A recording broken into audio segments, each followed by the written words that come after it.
as I am Carson's co-chair for his dissertation committee.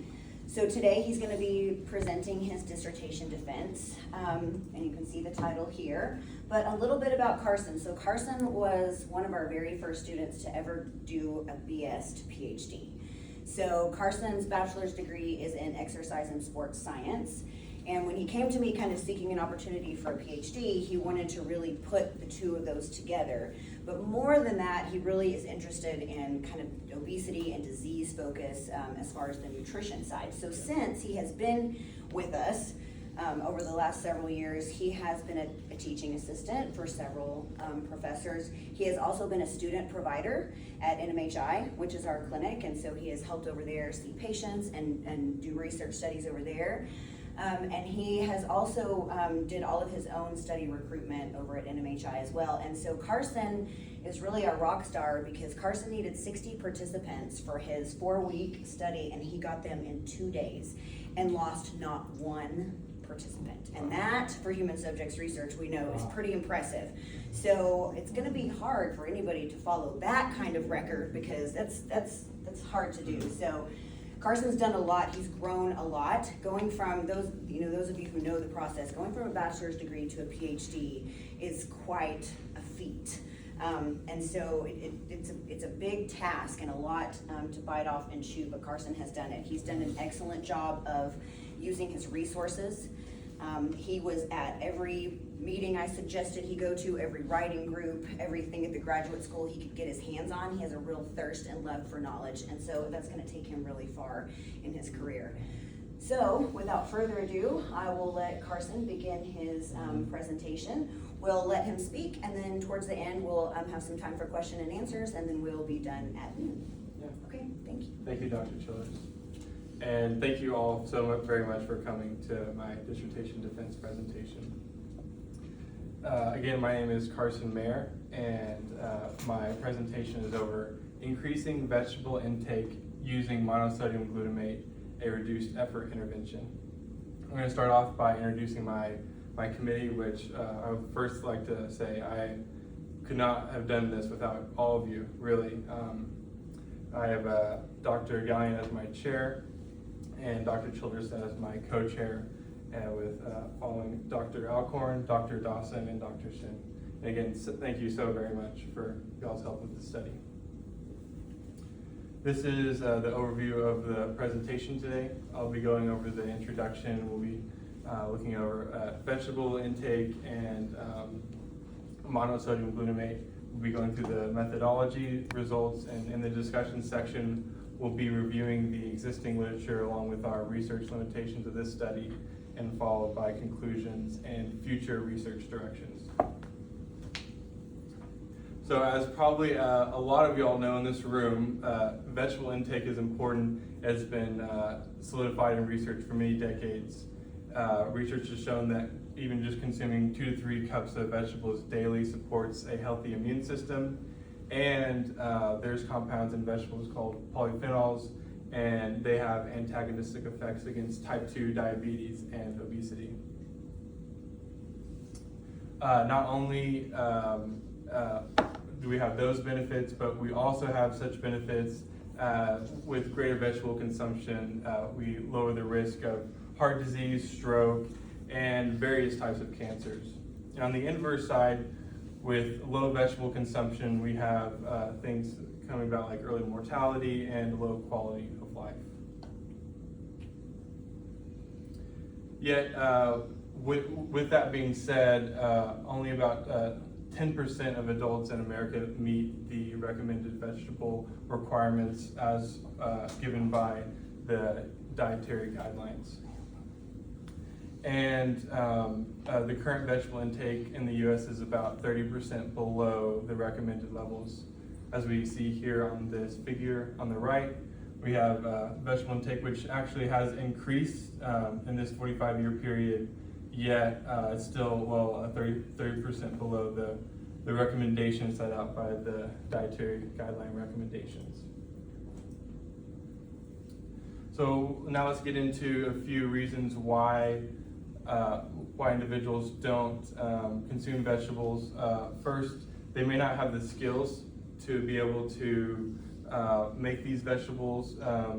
They also, many people have difficulty changing eating habits, as many of you parents in here may know that children many times have a rough time consuming vegetables. So on top of that, many people don't even know that the dietary guidelines recommend that you eat 2 to 3 cups of vegetables daily. So, and lastly, with this study, we're going to be focusing on palatability, which is also known as taste. Many people don't like the palatability of vegetables, and so there's different things we can do to increase the palatability. And here on this figure on the right, we have theme scores for barriers to eating vegetables. And just going down the list, we have convenience, cost, preference, which again is similar to taste, and time, social, and knowledge, and availability. And in this study, again, we're going to be looking at preference, or we'll also call it palatability. There's different ways to enhance vegetable palatability.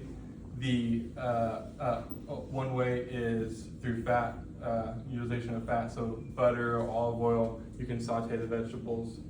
You can use sodium, different herbs and spices, and different culinary techniques. As many people, they don't like the sometimes the hardness of the vegetables, or even the softness, the texture of the vegetables. So different culinary techniques can help with that. There's also sweetening agents, and you can use maple syrup, honey, sugar. We don't want to use too much and have excessive with the sweetening agents. And then there's umami enhancement. And for those who don't know what umami is, it's kind of the hidden 5th taste bud in the back of the tongue, and it's known for its brothy and savory flavor. And what we'll be focusing here in this study is the sodium enhancement and the umami enhancement. Yet with sodium enhancement, we need to be careful because we need to avoid excessive sodium intake, because excessive sodium intake is linked with high blood pressure, which then can be linked with heart disease. And the AHA, or the American Heart Association, has issued a public health challenge to reduce sodium in the diet. So our goal here in this study is to reduce the amount of sodium while also increasing the vegetable palatability. So now we're going to look at just give a brief overview of different sodium alternatives. There's potassium chloride, also known as KCl, which does not have any sodium in it, which is good, but many people don't like it. There's a kind of a salty-ish taste to this, but there's also a bitter taste. There's different salt-free seasonings you can use, like Mrs. Dash. And there's citrus juice, which brightens the color of the vegetables and also gives it kind of a sour taste, along with vinegar as well, which gives a sour taste. And there's monosodium glutamate, which has a salty and a umami taste to it. So now I'm going to just briefly introduce monosodium glutamate, which from now on we'll just abbreviate and call it MSG. When I say MSG, I'm just referring to monosodium glutamate. It's a sodium salt of the common amino acid, glutamic acid. And there has been some controversy, especially for the past 60 years. In 1960, there's different research studies that were not scientifically founded that were done that brought fear, especially to these Western countries here in the United States, as it was pretty well adopted already in the Far East. But as it was discovered first in the Far East by a Japanese scientist in 1908. It still has yet to really progress here, a lot because of this unscientifically founded research done in the 1960s. There's 2 really unique aspects about MSG that differentiate it from sodium chloride or table salt or NaCl, but from now on as well, we'll call table salt the salt you use in your salt shaker. We'll just call that sodium chloride. And that MSG is different than sodium chloride in that it contains 12% sodium versus the 39% sodium found in table salt. And also, MSG has unique quality in that it has a umami and salty taste to it, as the salty taste comes from the sodium, and the umami taste comes from the glutamate. Now we're going to just briefly look at how MSG is produced. So similar to yogurt, MSG is produced by fermentation. Here we have a lactic acid bacterium that eats lactose. This is the yogurt, and produces lactic acid, which has a sour taste to it. But with making glutamic acid, so before we get to MSG, we have to first make glutamic acid. So we get a glutamic acid bacterium, we feed it glucose, and then out comes the glutamic acid, and it has a sour and umami taste to it. And the different glucose that's fed to it is either cornstarch, sugar cane, or cassava starch. Those are the different sugar or glucose that's fed to it. And after this, the glutamic acid is then neutralized with sodium hydroxide to produce monosodium glutamate in water. And so now we just have this umami and salty taste, and there's no more sour from the acid. So this is certainly not the first study on using MSG as a flavor enhancer. It's been used before in mixtures as well, in sodium chloride and MSG mixtures. And it's been found that MSG and combined with sodium chloride can actually increase the palatability of different foods while also reducing the sodium content. So going to our problem statement, as we've just previously discussed, there is a gap in the American diet with vegetable intake.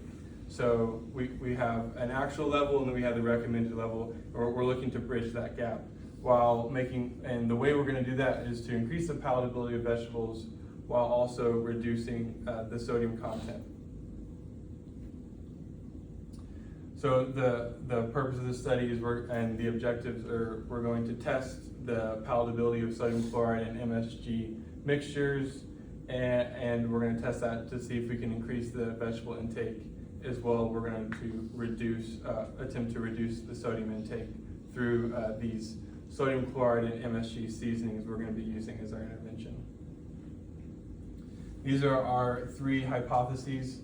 Our first hypothesis is the intake of vegetables will be increased in the MSG groups as compared to the sodium chloride group. So just so these hypotheses make sense, I'll just give you a brief explanation. We're about to go into the methodology. I'll just give you a brief explanation. There's two phases of this study, so that means that there's two parts. So in the first part, we're looking at vegetable consumption and how these seasonings affect that, and then the second part, we're looking at the palatability of these seasonings on vegetables. So, and for the first phase, we have two hypotheses. That first one, and the second one is the seasoning usage will be increased in the MSG groups as compared to the NaCl group. And for our second phase of the study, our hypothesis was the palatability of vegetables will be increased when seasoned with MSG as compared to NaCl. Now we're going to jump into the methodology of our study. So again, it's a two-phase study. In the first phase, focused on vegetable consumption and vegetable intake. In the second phase, focused on the palatability of our three seasoning groups. So we'll dive into the first phase one of the vegetable intake. This phase was a total of 5 weeks long. We had a one week baseline and a 4-week intervention. And we had participants use the MyFitnessPal app to measure their entire food intake, which we later got their vegetable intake from. But we just told them, hey, put everything down on this app, everything you eat, how much. And then after that baseline, they came in, they received a salt seasoning bottle, as well as taking a diet history questionnaire. In these salt seasoning bottles, they were all obviously blinded, and the three salt seasoning groups were, the first one was 50-50, meaning it was 50% sodium chloride and 50% MSG. And then the next group was 70% sodium chloride and 30% MSG. And lastly, for the sodium chloride, we had just a straight sodium chloride group, and which again, that's just pure table salt like you would have in your salt shaker. And that was our active control. After And another point in this, these seasonings were weighed before, so we weighed them pre and post to see how much seasoning was used during the intervention period. And as well, we gave all the participants a generalized nutrition education flyer, along with, we gave them weekly e-culinary recipes to help with their increase their their vegetable intake. They continued to log their entire food intake for those 4 weeks on the MyFitnessPal app. And then they came in for their post-intervention appointment. They handed their salt seasoning bottles back, and we also did another DHQ3 questionnaire with them. So for phase 2, we had the phase 2 was our sensory evaluation. So we had the preference test and the triangle test. Those are our 2 sensory evaluations. The preference test was designed to measure the palatability of these seasonings on 2 different vegetables, being green beans and sweet potatoes. And the triangle test is also known as a difference test. And the purpose of the triangle test is to see if people can differentiate between the 2 seasonings, if they can tell a difference when seasoned on a vegetable. So this is what the 2 tests look like. Here on the left, this is what the preference test looked like. It was on a Likert scale of 1 to 9, 1 being they disliked the sample extremely, and then 9 being they liked it extremely. With the triangle test, each participant had 3 different trials, and in each trial there was 3 samples, and one of those samples was different, and 2 of them were the same. So they had to determine the different sample. And after they guessed the sample, they would then rate how confident they were that they guessed the odd sample, the different sample, on a scale of 1 to 5, 1 being not confident at all, 5 being confident. Now we're going to our last slide here. This is our data analysis and power calculation. We did a power calculation to determine we needed 17 participants per group for a significance at alpha 0.05. So we added a 15% dropout buffer, which meant we needed 20 participants per group. Since we have 3 groups, we recruited a total of 60 participants. And for phase 2, we looked at other sensory evaluations and found that we needed at least from 40 to 100 for the preference test, and at least 25 for the triangle test. For measurement outcomes, we did gather some demographic data of age, gender, and ethnicity. Our primary outcome was vegetable intake. Our secondary outcome was sensory scores and salt seasoning usage. For phase 1, we did randomize all 60 participants in block size of 6. And for our assessments, we used a paired t-test for the phase 1 of the study. And then for the preference test, we used the Wilcoxon test. And for the triangle test, we used the generalized linear mixed effects model. And we only excluded the participants that did not complete above 50% of their MyFitnessPal diary. So now we'll move into the results. This is phase 1 of the results. We started recruitment in early February of 2023 and ended in March of 2023. We had a total of 72 interested participants, but since we only had 60 slots, we only were able to take 60 of them. We took the first 60. And for our final data analysis count, in the 50-50 group, we had 18. In the 70-30 group, we had 18 again. In the NACL group, or the sub-acquired group, we had 15. This is our demographic data for the phase 1. Again, we had 60 participants with male and female being about equal in ratio. And again, we recruited mainly through tech accounts. So that meant we had mainly college students, and we did this all phase 1 at MHI. So we had a median age of 22. And so now we're going to move into the change in vegetable intake by group. So this first figure on the left, these are our 3 groups, right? And this line here is the mean for each group and the mean change. So you can see here that the 50/50 and 70/30 group did have a slight increase above the sodium chloride group, but it was not statistically significant. And on the right, this is where we combined the two MSG groups against the sodium chloride group, and you can see here with the two MSG groups being combined, we did have a slight increase in vegetable change, but as you can see on the bottom, it was not statistically significant. Now we'll look at the overall seasoning used by group.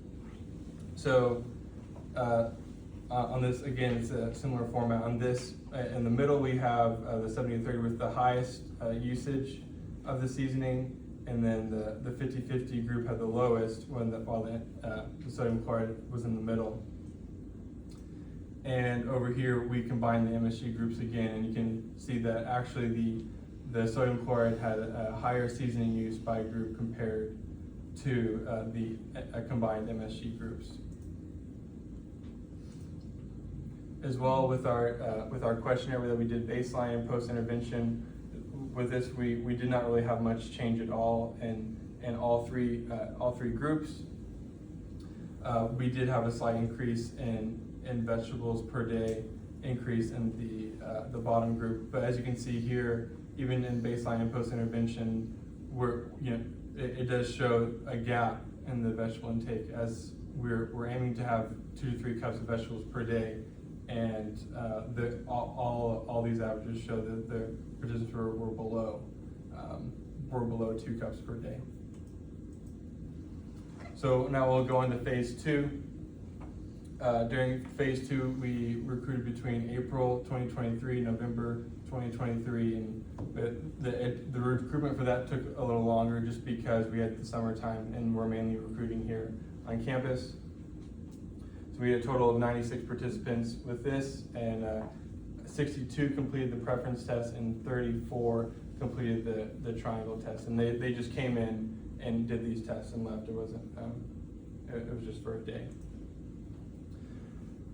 So we'll look here on our left. We have just to recall this, we had the green beans and the sweet potatoes for the preference test. So we're gonna look at the green beans first, and we're gonna go to the sweet potatoes. So this is the green beans.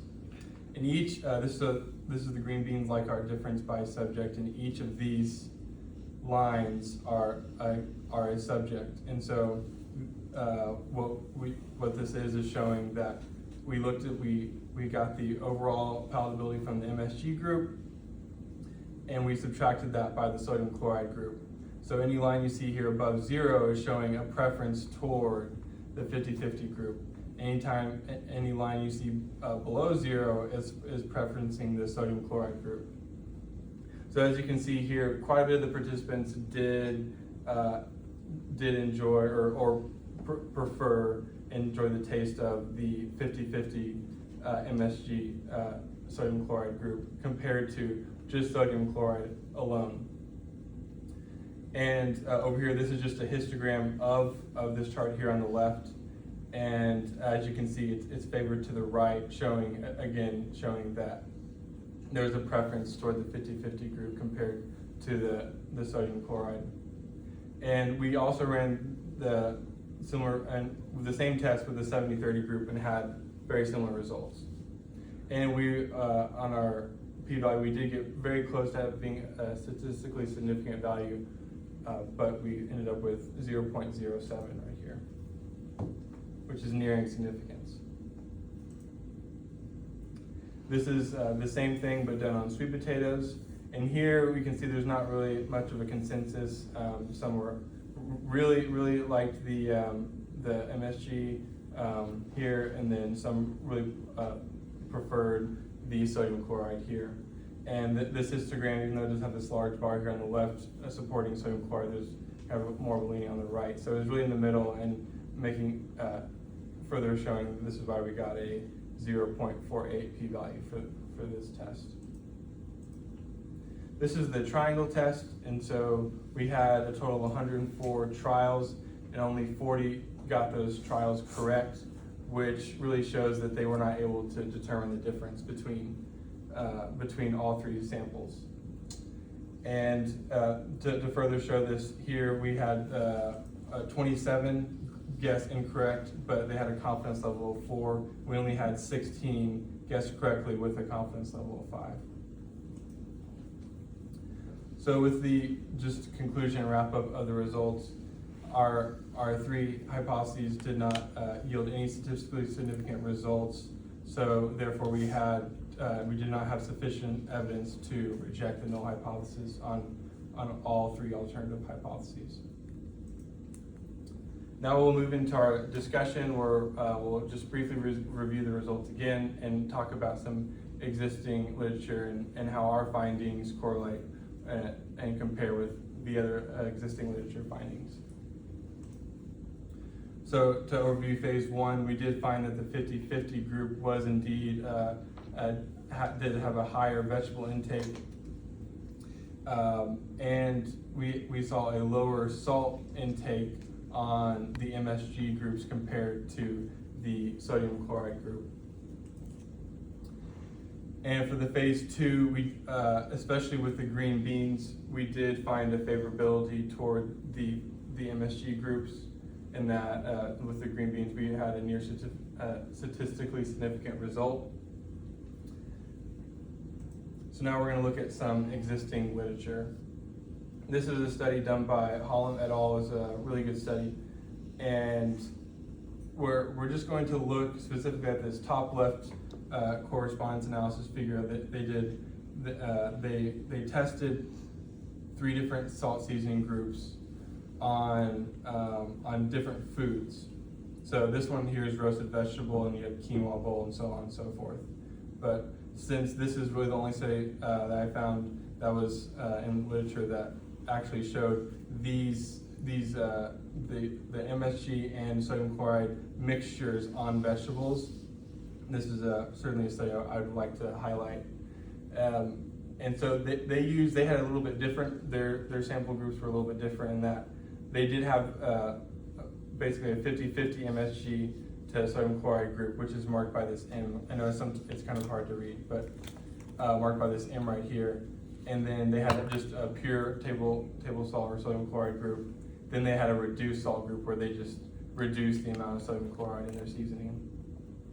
And with the roasted vegetables and with 2 other, they found that the MSG was most related with the delicious characteristic, which is also known as the higher taste or higher palatability characteristic. So, which we found, although not statistically significant, we did find a similar thing with sodium chloride in our preference test. We found that our sodium chloride and MSG were had a higher palatability, although yet not statistically significant. This is a study done by Hartley et al., and they actually had 6 different groups. And it's also important to note a lot of the literature done on these on MSG and sodium chloride and MSG mixtures, they're actually done on broths because that MSG has that type of flavor and that it has a brothy flavor, so they just add these seasonings to broths. So this was a broth study, and they had the control broth and these other samples, but on a 9-point hedonic scale or 9-point Likert scale, the liking was the most in this 50-50 group right here, which is very similar to our sodium chloride and MSG 50-50 group right here.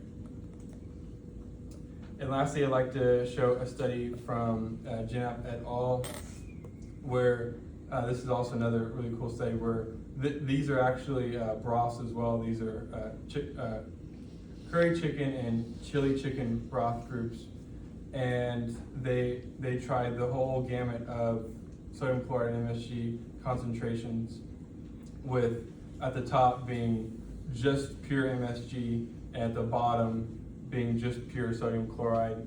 And they found that really in between, the sweet spot is really in between this 30% sodium chloride and 70% MSG, and this, and I'll highlight here, and this 70% sodium chloride and 30% MSG group. And as soon as you got too close to just MSG or too close in NaCl, the preference started to drop off. And again, this is also on a 9-point hedonic scale. And again, this also showed was similar with us in that we found the similar results in that the palatability of our 50-50 group showed a higher palatability versus the pure sodium chloride group. Now moving into our study limitations, we did have a limited sample size. As a lot of these studies that we just reviewed, their sample size was probably around like 150, and we were hovering kind of around the 50 range. And we would like to just say that we also had, it was short term, and we relied on self-reporting as well. So the MyFitnessPal, this was all self-reporting, so we do know that there are limitations with that. And we didn't, even though we gave them this salt seasoning bottle, we didn't obviously get to monitor what they use it on. We told them to use it with any food, not just vegetables, just anytime they were going to use a salt shaker bottle, instead of using their normal salt shaker bottle, they would use this one. So we obviously weren't able to monitor that. And the participants did lack diversity in that they were close in age and education, as they're all recruited mainly through Tech Announce, which is our campus announcement system.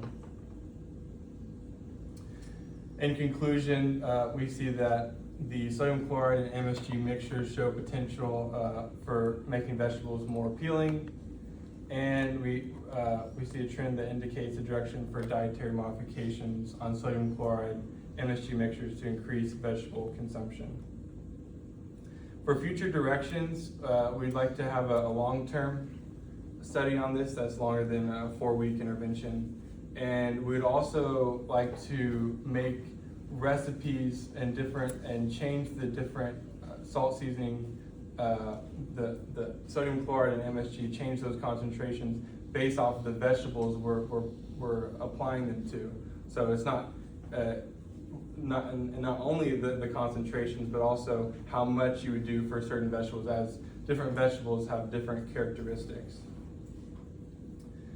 And that is all for this presentation. Thank you very much. Okay,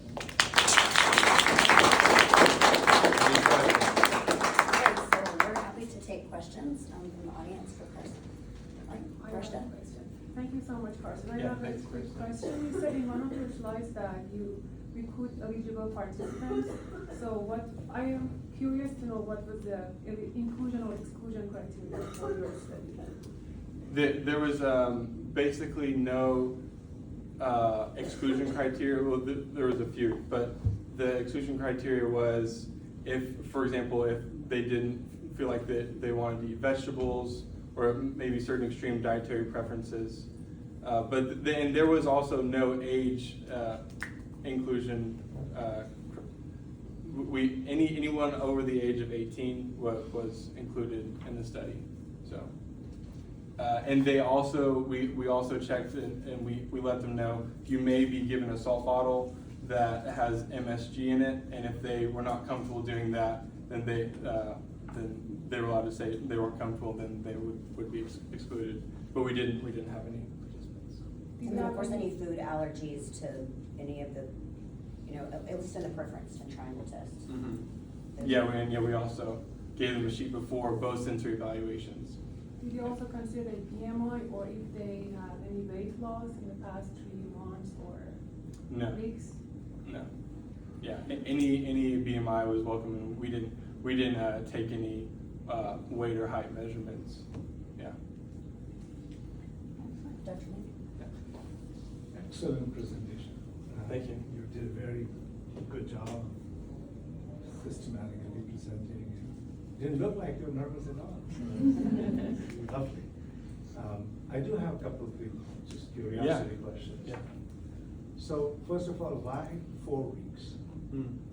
Why did you wait for 4 weeks to see the effect? I think, I would say that was determined just by how much we were able to, the procurement. So we gave each participant $50 for the start and $50 for the end. And we, going further to go 12 weeks, we felt it would be maybe too long for them to hold that incentive. That would be my. But I'm not saying it should be longer, I don't know. What decided it should be 4 weeks? Why not 2 weeks? Why not 1 week? Why not 20 weeks? Why 4 weeks?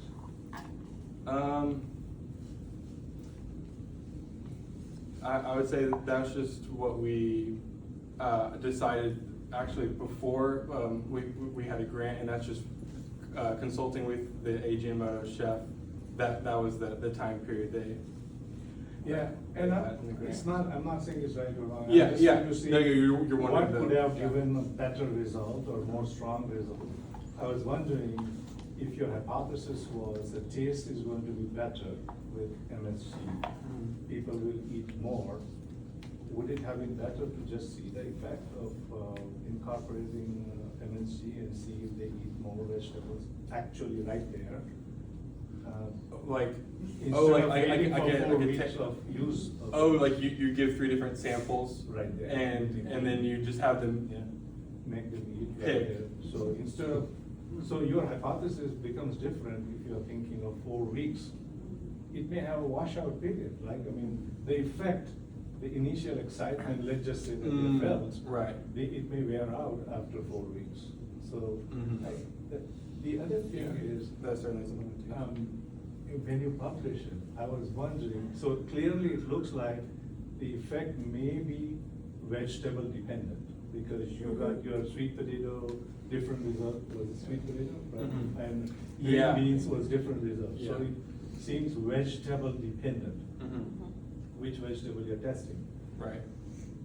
It may also be human dependent, right? I mean, some people may respond, some people, there may be a variation in who responds to MSG flavor. You Mhm. yourself said that, something, that Mhm. umami flavor.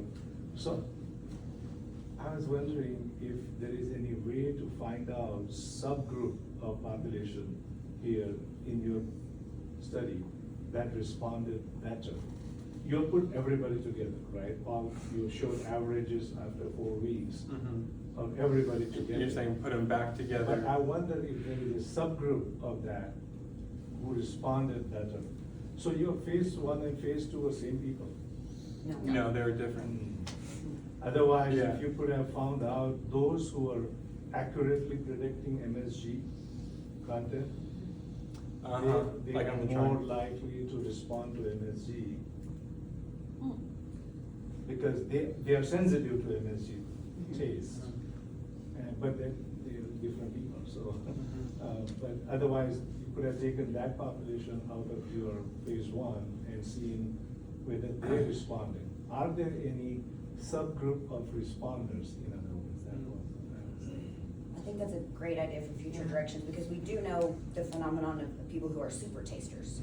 And people who are super tasters are very sensitive to that umami. And so there are questionnaires that we can give subjects, do you like this food, that would identify them as a super taster, and then to be able to see, yeah. Start I think with that'd who be a are great- responsive to yes. MSG. Now, one last question is, I don't want to keep everybody. Did people have control over their cooking? I mean, you mentioned students. Are they eating food cooked by themselves or somebody else cooked for them? So they may not have a chance to have MSG. That was a part of Did our. ask, Yeah, we asked if they had, if they had access to a kitchen in their home to cook, so. So they were not eating. So they all, then which they all indicated yes, so they all were able to cook. But that they were able to use their salt shaker on anything, not just food they cooked at home, even if they were Okay. at a restaurant and wanted to add salt. Instead of using the salt on the table, they were instructed to That use. would give you any clue of subgroup, that's what. Mhm. Yeah, do you have the data on how much they cooked at home? No. No. No. Thank you. Yeah, but I do like that idea, or I've never even thought about that idea, to have the 3 samples in front of them and just, you're saying see which vegetables or like the amount of vegetables they eat based off of which seasoning group it is, right? Yeah, that would be most Yeah. concrete proof of that. With the, That might be- Go ahead. well, with the Dr. Grander's subgroup idea, I was wondering about with like the first 60 people that you did, it looked like half were Asian. Asian. I was wondering about if you looked at ethnicity and like the use of MSG, or like if you broke it up by ethnicity at all, or even looked No, at the no, but ethnicity. we actually, we can't do that, Yeah. but we didn't, we just put them all. Yeah. And that is another note, there was quite a few, international students that were maybe more well acquainted with MSG. Yeah, So, so- it would be interesting to see if Yeah, you broke it up. you have the data, you know, Yeah. you break it up, just like Mhm. he was saying, you break it up and then look at, maybe there's different preferences based on, because you don't really have any range on age, Mhm. but at least with ethnicity, you could take a look at it. Right. Okay, maybe we'll take Gender, one more yes. and then we'll, Yes. see if there's anybody on. Teams. Okay, yeah, I Okay, just go ahead, heard Dr. Wilmer. Yeah, I also wanted to mention about the Asian group because they eat more MSG than Mhm. any of the other groups, so that is a good point. I also want to find out, how did you actually, the groups were blinded, so they didn't Yeah. know what they were getting. Yes, So for both if phases. you are using the My PayPal or the My MyFitnessPal, we got you. My PayPal, My Fitness app. How did you know? Did they have to put in how much of the shaker they used so that you could determine how much they were using, or did you? And how did you analyze that? Because they had different salts, they Mhm. shakers. Did So, you go yeah. and manually Yeah. change it afterwards? So the salt was way before and after. The MyFitnessPal was just used for food intake. So they didn't say how much salt they use. That would be quite difficult to measure. But you did have results for the We usage. weighed. We weighed. Pre and post. Pre and Oh, you post. just Yeah. weighed Yeah. it pre and post? Yeah. Okay. And- And just and- averaged it out over Yes. a day? Okay. And did you also look at how much salt did they eat before? Because you did have a baseline where you were looking at vegetable intake, but did you also have a baseline salt intake? To see that they now use more because you were giving them the salt Mhm. shakers, or that they use less? It would be kind of hard to determine that because we didn't have a salt intake for the MyFitnessPal, but we would be able to see that through the diet history questionnaire 3, which that was like a complete, and that was kind of our reasoning for doing this. All the results you saw were actually just from the MyFitnessPal data, except for that one DHQ3 slide. But we could go in and look at the sodium intake from the DHQ3 and maybe measure that from the difference in salt. But that would be all that we could. Just one more thing. Potentially, yeah. Coming back to weighing the salt shakers, for how many people did they use that? Did you also know that they used it in the household recipes and 4 people consumed it, and in other households there were maybe just 1 person? How Yeah. did you break it down to get That's a really good point. And per that's, person usage?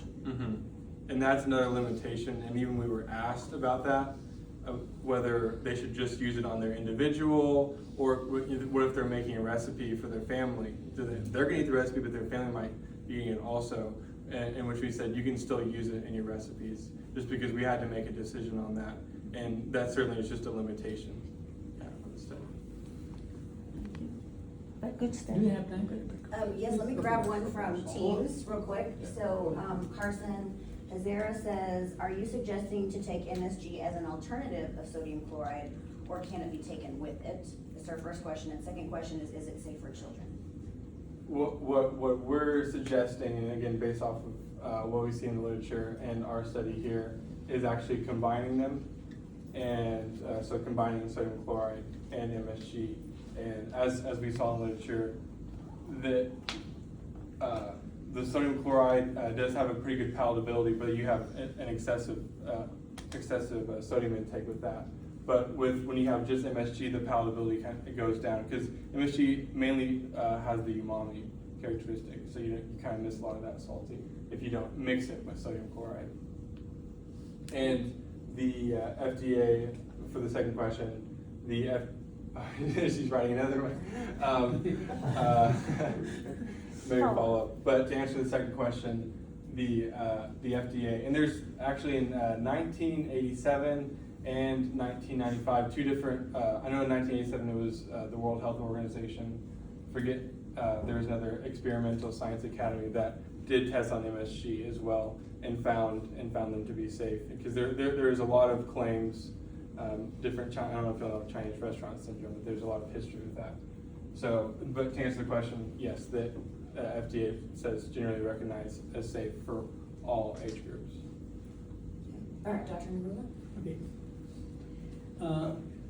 First one is the three group you have made it. Do you do the randomization for the three groups, for the random allocation of the participants? Well, in block size, yes, that would be yes, because they're in block size of 6. So you made a randomization for the participants. Yes. And what is do you think about the compounder? The compounder, other than your causal effect variables, other compounder, how do you entertain or have you ever included into your analysis or study variable?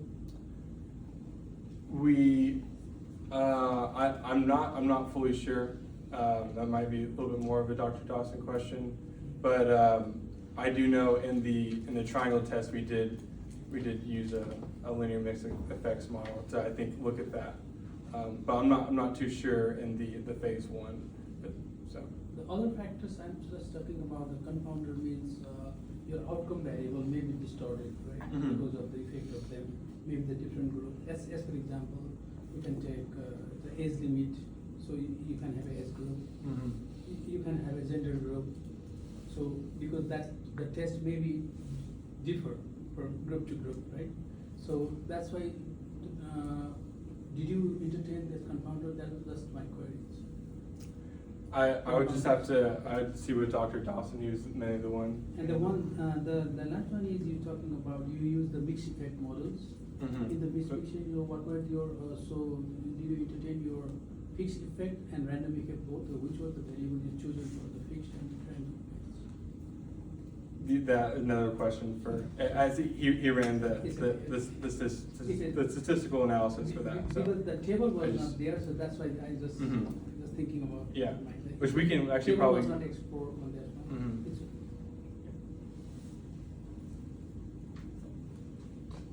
Okay, other questions, either online or?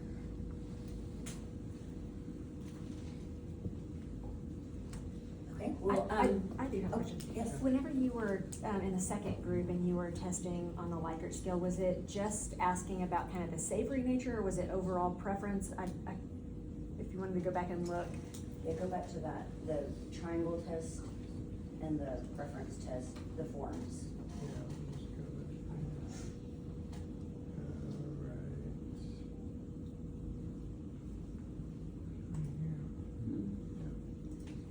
This right here.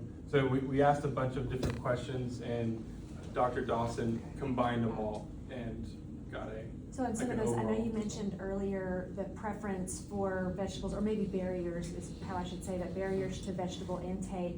Some of them were texture related, some of them were, related to other things. So whenever you were getting people's opinions about the green beans, for example, how much of that was related to the texture versus the savory Right. nature, That's or a good preferences other than, and the same thing with the sweet potatoes, as far as were they browned a little bit more and they preferred that versus, so how did you factor that in as far as preference and isolate it to the MSG or sodium intake? So,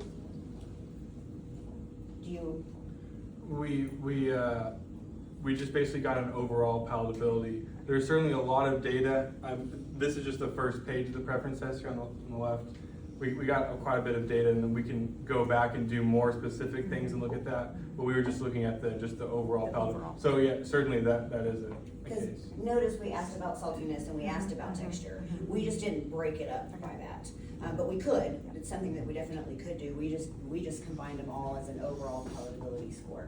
And another thing we did was, we had one chef to do all of it, that way there wasn't, Right. Variability. variability in that. We We did it in the same, ovens, right, whatever ovens we used. So yeah, so we tried as best we could to make every sweet potato the Mhm. same. The same. Yeah. But if But somebody's it's not preference always. was more for one way than another, Right. yeah. Yeah. Okay. I had a question kind of related to that. So I'm just curious, like in your reading and writing, did you come across any like biological barriers for vegetable intake? And do you think that's the main thing that we're fighting, or do you think there's something else that, you know, related to these, or something else we're not capturing here? What do you think about that? Well, the answer to that is there's really a lot, as we, in the introduction, there's a lot of different barriers. And so some barriers for some people, it's not just the palatability. I'm not really sure how to answer your biological question. Like, but- are you talking like male versus Like- female? Or like genetic. Right, like genetic influences or some things like that, or even like evolutionary perspectives that people have, like why we may or may not prefer fruits and vegetable intake over like higher energy density foods. So I'm just curious if you came across any of that literature, what your kind of takeaway is. Maybe that could be why it's so hard to kind of influence these variables in like a real life setting. Yeah, that, I personally didn't, at least I don't remember, but I would say, from my study of the research though, it was less focused on biology or genetics and more focused on, there actually a really big component was availability. That's what, there's a lot of community studies done, and they found that just even increasing the availability or the convenience, on the chart, actually convenience was actually the highest barrier people listed. So, which really shows there's a big community aspect actually in this. So that's Well, what I and would. you did this in West Texas. If you did this in Southern California, it could be completely different. You know? What Marley is probably referring to is, there is an example, there is a gene. If those people, there are some people who have 2 copies of that gene, some have 1 copy. If you have 1 copy of that gene, vegetables, particularly cruciferous vegetables, taste bitter to eat. Like So- the cilantro. Yes, that can be the basis for those people not eating vegetables. So, doesn't matter that MSG is still going to be. Right. Is that what you're? Yeah, that was one of them. Like, I wonder if it would be interesting to see whether like those individuals would be more or less influenced by the MSG. They may actually benefit more from it if they perceive it as bitter, depending on how like the flavor Yeah, it's good. comes out. But yeah, I was just curious. Yeah. Yeah. I need this genetic testing. Okay, well, and we're gonna wrap it up, we're close to noon. I just wanna say thank you all for being here for Carson's defense. Also, there's a lot of you in the audience that participated to in his research. A lot of you guys did these preference Yeah, tests, yeah. so thank you. Your data was very usable, as you can see. And then I'm gonna give Carson just a minute to thank some of his special guests. Yes. And then we will dismiss. If the committee will take about a 10-minute break, we'll start back in here at about 12:10. That way Carson can say goodbye to his guests as well. But then everybody else is free to go, so Okay. I'll let you wrap it up.